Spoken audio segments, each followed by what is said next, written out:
Cool. All right. We're gonna do Isaiah 52:15. Yeshua, thank you for my brother Peter. Thank you for the great work, Daddy, of Isaiah. I want to call you Abba. I want to call you Daddy. I want to call you Aviad. Koreshim, you'll be called by the name of Counselor, Everlasting Father, Mighty God. Daddy, bless us, teach us. You say, Mashiach, you said, don't call anyone Rabbi, don't call anyone, because you have one teacher, don't call anyone Father, you have one Father. Teach us clearly. Give us deep understanding. Open our eyes and open our ears and cause us to understand right now. Ask in Yeshua's name. Amen. Okay, so we have Isaiah 52:15. Do you want to read it out loud? Because I don't have to hear my voice the whole time. So he shall sprinkle or startle, cause sleep back many nations. Because of him, kings shall shut their mouths, for they shall see what has not been told to them, and they shall consider with full attention what they have not heard. Yeah, now it's funny they say consider with full attention. It's a very, the LEB normally is a literal translation, and this is a very dynamic equivalent translation here, consider with full attention. A literal translation here is, that latter half of it is, and that which not they heard, they will be understanding. So they will understand within themselves, okay, is one way to say it. Or they will even cause themselves to understand. It's an internal understanding, So I don't know why they use consider with full attention, but maybe it's because of the hitpael conjugation. But for now, I'm going to translate it directly. So he will call. They will leap back or be startled. Some of this is a textual difficulty, so sometimes you're going to find that. Remember, when this was written down, we'll take a look at it, not in the compare, but we're going to look at it in a version just to get our heads on right. It would have looked like this, right? No vowels, and there are some. So, like the manuscripts, there are distinctions and differences between them. So when later scribes came in and tried to make it clear, they added vowel pointings, and they're really, really, really precise, and like 95% of the time they're just spot on. And then every once in a while there are these weird little distinctions, and sometimes the distinctions add color, and they still don't jerk the wheel that much. So an example would be you have the idea, so he will sprinkle many nations, and then the question is like, well, what the hell does that mean? He's going to sprinkle nations, right?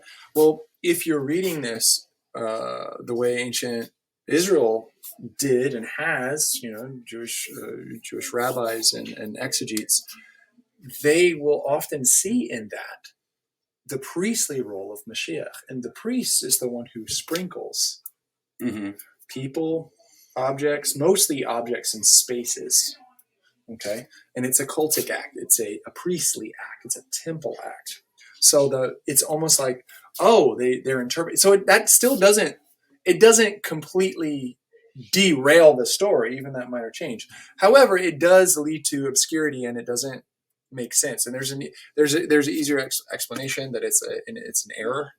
Okay, a scribal error. There are a lot of these scribal errors, which just the change of one letter in Hebrew can change the meaning of the word. And so we can actually get a verb from this, which means to leap back. Okay, or jump back, which is to be astounded or startled, something like this. Okay, and so he'll cause many nations to leap back. Okay, and we didn't do this verse yet, right? My brain is farting. Not the video, but we did without the video. Cool. All right. So, so we have this idea of therefore they will lead back many nations, right? Many nations. alav, on account of him or because of him. Yikpatsu malachim, they will shut kings. Pihem, they will shut their mouths. Kings will shut their mouths. Alav, on account of him, because of the Messiah, because of the servant. Okay. Key, and the reason why is, okay, because. Okay, your question or thought? No, it's just so confusing to try to read it out of order. I'm sorry. Sometimes. Well, right here for this benefit of everyone else, if you need to hop back and forth, exactly. you can. And if you want, I can write it in English over here, a different translation. We can work on it. So what we have here is, and you know what I'm going to do in the future for future videos, I'm going to bring my dynamic translation and put it and paste it on there as well. There you go. Yeah. Did you want to say something? Yeah. This for doesn't mean I did this for him. It's for in the usage of for God so loved the earth. That's right. For in the sense of a causal chain, meaning it's the result, the direct result. For the reason why or the explanation is kind of causal chain, right? And it's going to say because in whether it's Hebrew or English, in human communication, you need to find a way to answer questions that you suppose people will ask, especially with the written word, not just spoken. Because if this was spoken, you'd be like, "Hey, what do you think about this?" We can interact. But when he's reading something that's written, or that which is written down permanently, and it's being read in a different space, a synagogue, for example, or a temple, you kind of suppose questions. And the question is for kin, and let's look at this adverb kin, because I think it's helpful to just take a peek. So, therefore, thus, just, therefore, so as, for as much as, and I think for as much as here is helpful because the idea is there's a comparative going on. With the prior verses, he's such an object of horror. Kin could be translated here rightly for in as much as. For in as much as the many nations and the kings were horrified. Okay. Or like there's going to be this reversal that comes from the results of because that which wasn't told to them, they'll see. That which they didn't hear, they'll understand, or what wasn't proclaimed to them. So the idea is there's kind of there's an intensification here for kin. So just as, or in so much as he caused the nations, or as a result, he caused the nations, the many nations, on account of him, to jump back or be horrified. And in a similar way, this is another parallelism. King shut their mouths on account of him. Well, why? For or because, which was your question, for or because, that which, asher, okay, which, lo supar lahim, that which was not accounted to them, told to them. So the word siper, right here, I'll write this down just so we can get a flavor of this. It comes from the root samek pe resh, right? And the PL, it can mean to tell. A sipor, which is a story, it comes from the same root, right? To tell a story, right? Mm-hmm. So it's like the narrative that wasn't relayed to them, they'll see. Okay, they'll see, they'll perceive. Here, see is a play on words. It doesn't just mean see with the eyes. It does mean see with the eyes. And the reason it's selected is because this is a constant metaphor for Isaiah, having eyes but not seeing, having ears but not hearing. The idea would be perceiving. They have eyes, but they don't actually see. They don't perceive what's happening. These guys will perceive without the narrative. Another way to say narrative, though, is we have the idea of accounting, like an accountant, literally like numerical accounting. And so there's this idea of neat, detailed analysis. Without the thing being neatly laid out to them end to end, they already understand it. They'll perceive it, right? And this is a kind of snub. It's a kind of wonder. It's something that's stupefying because here is Israel, according to chapter 1 of Isaiah, and this is all throughout Isaiah, but here is Israel having the Torah, having the light of the Torah given to them so that things would be clear and they don't walk in darkness like the other nations, and them making things opaque, having clarity and making it and obfuscating it, And so there's this reversal of judgment where God's like, fine, I'm going to take the darkened minds of Gentiles who don't even have the benefit of the light of the Torah, and they'll be able to perceive this and see this without anybody laying it out in some kind, like, it's not even really their story. They don't even know the right terms to have the detailed analysis make sense. And even without it, they're going to perceive. They're going to get it regarding what's the it regarding the servant. Mm-hmm. They're going to understand the servant. Now, there is this idea. You brought it up earlier. I like it. The question of what does it mean? What does it mean by shut their mouths? Will they be silenced? And your question is this an allusion to leprosy? The idea of the command to cover the mouth. I believe it is. And it's a twofold. It's a pun. So they leap back in horror. Because they're the lepers. Okay, well, at first they leap back in horror because they perceive him as the leper. Yeah. But understanding, because they understand, it's the idea that they'll leap back in horror because maybe they're the lepers. And both can be read into the verse equally, because the author is creative. He's being creative, and he's showing the way that this servant's actions and Yahweh's dealings with the nations through the servant is a series of reversals and kind of wonky inside outs. And I would almost say that they, being the kings, are shutting their mouths because they see themselves as lepers, because they see what they haven't been told. They understand what they haven't heard. So even though you could read this as the servant is unclean, yes, they have the understanding, so they can see themselves as unclean, not him. Yeah, that's right. And here's what's interesting about that is, let's take that even a layer deeper. I'm glad that you brought that out.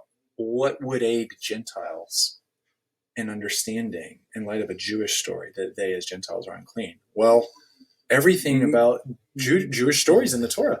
We read in 14, we went to this word mashchit or mishchat, right? We went to the word mashchit or mishchat, which is the idea of a blemish, some kind of corruption. Gentiles can't even bring offerings to Yahweh because they're blemished. Yeah. By the way, that makes sense as to why an early scribe could perceive the idea, well, they need to be sprinkled. Mm-hmm. That they would have to be sprinkled, so that they could be acceptable, this idea of being cleansed somehow. And sprinkled is an interesting verb because it's a verb used, mostly you dump blood on things or you daub it. Sprinkled is when it's done, typically it's done 7 times, done by a priest, typically a high priest, but done by a priest. And that sprinkling is a declaration of a new state or a new identity.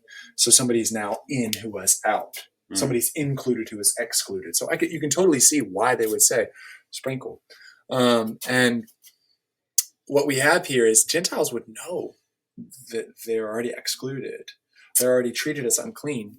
And so they might be quicker to recognize, take for example, one of the first declarations in Brit HaChadashah, in the New Covenant, in the New Testament writings, one of the first declarations of Jesus as Son of God openly is by a centurion, a Roman, a Gentile, who says, surely this must be the Son of God, right? And it is because they can. I don't know what to say. There could actually be a reversal where there's a greater humility, and because of that humility, God's going to use them. I was going to say, because of the fact that the Israelites were disgusted, appalled by the servant. That's right. Like you were saying, it might make it that much easier for the Gentiles to accept him, because maybe they would say, this is almost one of us. Yeah. So the idea is, that's a funny thought, that we know what it's like to be the excluded one. And we'll take him. Yeah. Yeah. That's an interesting reading. And I think it's warranted because you're going to see a great partnership between this Messiah figure, this servant figure, and the nations. He's going to instruct them. He's going to teach them. He'll employ them in some sense in a servant-master relationship, and they'll be tasked with bringing Israel back to God in later chapters of Isaiah 60, 61, 62. Even I think 65 and 66 talk about that. And so, yeah, there is this way that like, okay, we'll embrace him. We'll receive him. There's an openness and willingness to the servant and the servant's mission. And that's a good point too, because the servant has a mission.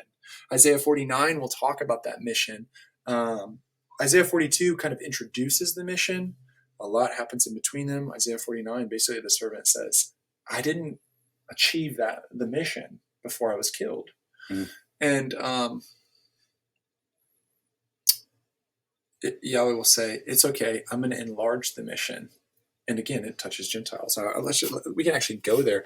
It's in Isaiah 49, and you're going to see the mission of the servant enlarged to include the Gentiles. So we have, and again, it's these ideas of abhorring him and being against him. Yeah. And appoint you desolate inheritances. Prisoners come out, pathways of darkness, never find pasture. Okay. And then, hunger, thirst, sorry. I will turn to rose my mountains. What are we doing here? Where are we? Maybe I mixed it up and it's before that. It might be, what did I mess up? It's in Isaiah 49. Let's see. Yeah, that's right. It's 46. I jumped ahead. It's verse 6. Okay, he says basically like, I didn't achieve my mission. I was cut off. I spent my life in vanity, right? Yet, nevertheless, my judgment is with Yahweh. And then Yahweh speaks to the servant, and he says, it's not enough for you just to raise up the tribes of Jacob and to restore back to me the ones of Israel. I will also make you as a light to the Gentiles, to the nations. Okay? And in order to bring or cause it to be my salvation unto the ends of the earth.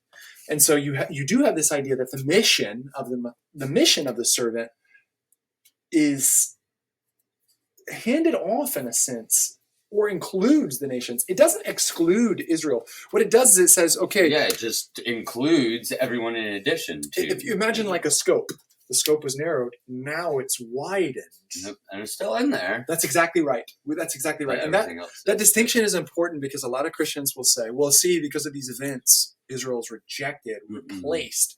Instead, it's not that because of God's graciousness. He used their rejection of the Messiah to widen the scope of the Messiah's mission and draw in more, because which makes his success that much more powerful and that much more amazing. Paul will say, oh, how great are the treasures and riches of the mercy of God in light of it. That's how he understands this in Romans 11. So if we go back to 52 and we look at verse 15, we can see that the Gentiles are somehow part of it. You did a good job. I will say, in bringing out the idea that he's one of us, or we'll receive him, or even we'll pick up his cause, is one way to say it. One thing is this is a helpful point because of the reversals of Yahweh. Mankind reverses itself in arrogance. It is small and says, I am big. It is low and says, I am high. It is equal with other images and says, I am king and you are slave. It does this kind of things. So that when Yahweh comes, he reverses the reversals. Yeah. And he does it strangely by occupying the lowest position possible through the servant. And what ends up happening is if you are already excluded, you end up being in the best position possible to hear and to see and to perceive what's really going on. And James will say this about the idea of the good news, the gospel. Little brother of Yeshua, James, Jacobus, Jacob, Yaakov, he writes an epistle in the New Covenant writings, and he says the poor are elect insofar as the good news, the gospel is concerned. And this would be why, that if you accept exclusion, or counter exclusion, accept's not the right verb. If you are acquainted with the exclusion, it necessarily humbles you. It humbles you. And so the servant is abased and brought low, and those who are already excluded are in the best position possible to get it. Really brilliant. And this isn't just true, by the way, because of that leper metaphor. You got to think of it this way, and this is really, really powerful. God, I love this. It's so fucking brilliant. Think of these. Let me draw some categories here where they're all the same. Very weird. Okay, we're gonna say here's inside, and over here is outside, right? Yeah. Inside, okay, is the clean. Outside is the leper. Okay. That's true for Israelites. Yes. They tear their robes. Okay. They tear their robes. They cover their mouth. Their hair is unkempt, and they weep. Okay. Guess who else does exactly what I just said? A bride whose husband is murdered and they are captured. A Gentile bride. A Gentile bride whose husband is captured, or whose husband is killed, and she is captured and becomes the wife of an Israelite. The rituals are the same. She shaves all of her hair, she tears her robes, and she weeps for 30 days. She's excluded. Just like a divorcee or a widow. Do you hear widow? Okay. Lost, the leper, the widow. Okay. The idea of exiles. Exiles used to be in the land. They are carried away naked, carted off, and they weep outside of the land and mourn their loss. Exiles. All of these groups of people can happen within Israel itself. Before you even leave the notion of Jews in Israel, people who are in that category, the leper, the divorcee, or the widow, the exile, okay, they all know what it is like to be excluded in this kind of way and put down. They end up being favored with the work, message, and peculiar goals of the servant. This is what this is talking about. Now, the funny thing is they do mention kings. They do mention kings.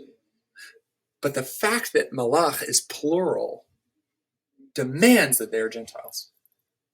Okay. Okay? Because there's only one king. That's exactly right. These are Gentile kings. Yeah. Okay? These are Gentile kings. And the idea is that God, the role of the servant, while he is currently abased and brought low, is not going to remain that low and uninfluential. He'll be lifted up. He'll be so lifted up and exalted that he'll have sway over the kingdoms, which otherwise have been seen by Israel as like the waves of the sea, never calmed or quieted, never brought into subjection, never brought to peace. The servant will accomplish these things and move towards that. So there's a lot there. And here's an interesting way let's look at this last line, because we have the idea, lo supar lahem ra'u, that which is not accounted to him in a detailed way they'll see or perceive. But this last line is helpful. Va'asher lo shomeu, okay, that which they didn't hear, this is, they will understand within themselves. Now here's the catch, okay? In Hebrew, how do I say, Israel obey? I say Shema Yisrael. How do I say Israel hear? Shema Yisrael, same word. The word for hear in Hebrew is related to obey. It's the same word for obey, okay? Here, essentially, listen. Don't just hear me, but do what I'm Exactly. That's how that verb is extended. That's exactly right. It's metonymical, because it would mean if you actually heard me, you do the action that I said. That's exactly right. But in Hebrew, it's just one word, and context will dictate it. But if you're clever, like the author, you can force that both could apply in a pun. And this is that. Because watch, again, Gentiles, those who have not obeyed will understand within themselves. Now, this isn't just start with the Gentiles. This starts with the grimy Israelites, the adulterers, the prostitutes, the tax collectors. They will understand. The ones who weren't obeying suddenly within themselves understand.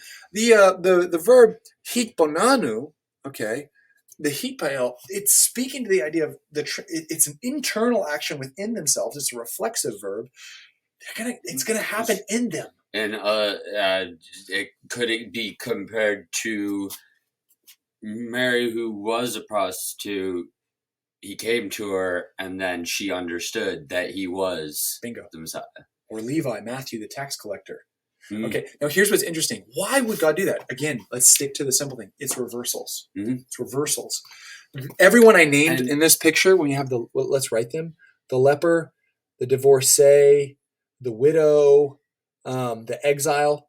They are externally rejected outright. External. Yeah. They're externally rejected. We're not even talking about their internal. Yeah. They're externally excluded. Okay, but because Israel is so bent on deceiving, trying to deceive Yah, and appear clean on the outside, but inside they don't understand, God says, I'll take the ones who are necessarily excluded on the outside, and I'll put the internal understanding in them to prove my point, that you don't see the world the way I see it. And you could, how I'm seeing or reading this into this is taking this current picture and turning it to Gentile, divorce, tax collector, that's right. And then here are the quote-unquote externally clean are now on the outside. And let's add to that, not just clean, the so-called clean, you're right, the so-called strong, the weak, or get included. Yep. The so-called healthy, the sick, get included. The intelligent, smart leaders. That's right. The so-called free man, okay, or the nobility. Slaves are on the inside. That's slaves. You're exactly getting it. Nobility. Okay, so these reversals, you're exactly right. What he ends up doing is he says, fine, you exclude me. Israel, you exclude me. I'm your father. Isaiah 1 opens with such hurt. It's like, I am a father and I raised up sons, but they don't even know me and they don't understand.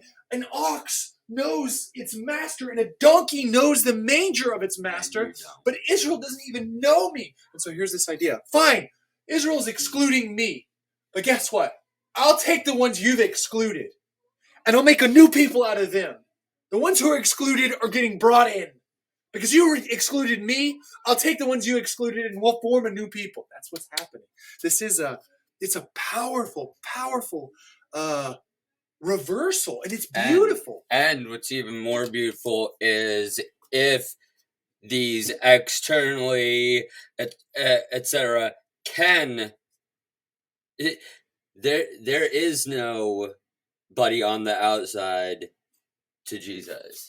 Okay. He wants everybody. Okay, and this is that's a good point, but then the question becomes this, and this is why what you're saying is right, and it's wrong, depending on which perspective you adopt. It's right when you adopt the perspective of Yahweh, which is before Yahweh. Well, no, not just that. Before Yahweh as judge, is there any one of you who's actually clean? No. So if you have his perspective, you're right. Everyone's actually in the circle to begin with. But if you have maybe a corrupt priesthood's perspective or an arrogant king's perspective, then you're wrong because I drew the circle and I put myself in it. And that's the whole thing. You can't draw your own circle. It's really that simple. It's like, the best thing to do would be to say, okay, God, what circle am I in?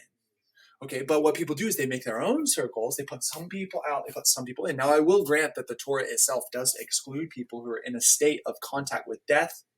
There are different reasons for exclusion. Okay, but all of us, and this is part of what the prophets are saying. All of us, and what the Torah was alluding to, anyways, we've all been tainted by the pain of death and sin. Which one of us? Asher lo shoma'u. Which one of us hasn't been disobedient? Which one of us fits the category of those who have always obeyed? None of us. Yeah. We've all disobeyed, which is partly why when we get to 53:6, kulanu katzon ta'anu, all of us like sheep have gone astray. We've all went in error. We've all followed our own way too. We can't blame other people. We're sinners. We don't obey. A better way says we don't hear. We choose not to hear. That's what a disobedient person is. We shut our ears. We close our eyes. And that's what Isaiah says is, you guys and it starts there. You close your eyes to the widows. You close your eyes to the fatherless. They're right in front of you, and you ignore them. And you close your ears to the cries of those who are being wounded and oppressed and taken care of and impoverished. So if you like your eyes closed, if you like having open eyes that don't perceive and open ears that don't hear, I'll give you a message that open eyes can't see and a message that open ears can't understand. And that's what I'll do. And who will I take the will of that message and entrust it to? None of you are faithful, the servant. I'll give the servant this message, and the servant will do this. This servant, and that's going to come in Isaiah 53:10. The will of Yah in the servant's hand will succeed. Mm-hmm. Yah took his will and put it in the servant's hand. Yeah. Okay, this is... and there was no chance that the servant wouldn't succeed. In this, like, yes. He will be lifted up. He will be exalted, yes, period. Yes. In terms of Yahweh's cleverness and wisdom destroying the wisdom of the wise, intelligence of the intelligent, which Isaiah talks about, absolutely, you're right. But in terms of the humility of God through arranging this whole thing, and the humility of the servant, if you don't want to accept it, he does embrace and get to the edge, the knife's edge of failure. He really does get up, and the blade cuts him. And you would say, you have failed. But he still finishes with this statement, and my justice yet remains with Yah. Because of this, there's going to be a reversal. The reversal of all reversals. So first there's this reversal that God's like, I'll send the servant, and he'll be a reversal of all your judgments in the first place. You'll do the same old with the good old boys, and you'll kill him. Yep. But the most dramatic reversal is, I won't let your judgment stand. You can't judge him. I'll reverse your judgment and expose how wrong you were and right I was all along. I know beginning from end. Okay? You didn't teach me anything. Show me something you gave me. You know? And God's going to reveal this. How? Through a king who comes in purple and forces people to bow? Nope. Through a slave. Someone who occupies a position and of a slave. who runs and hides when people want to make him king, try to make him king. That's right? Yeah, exactly, right?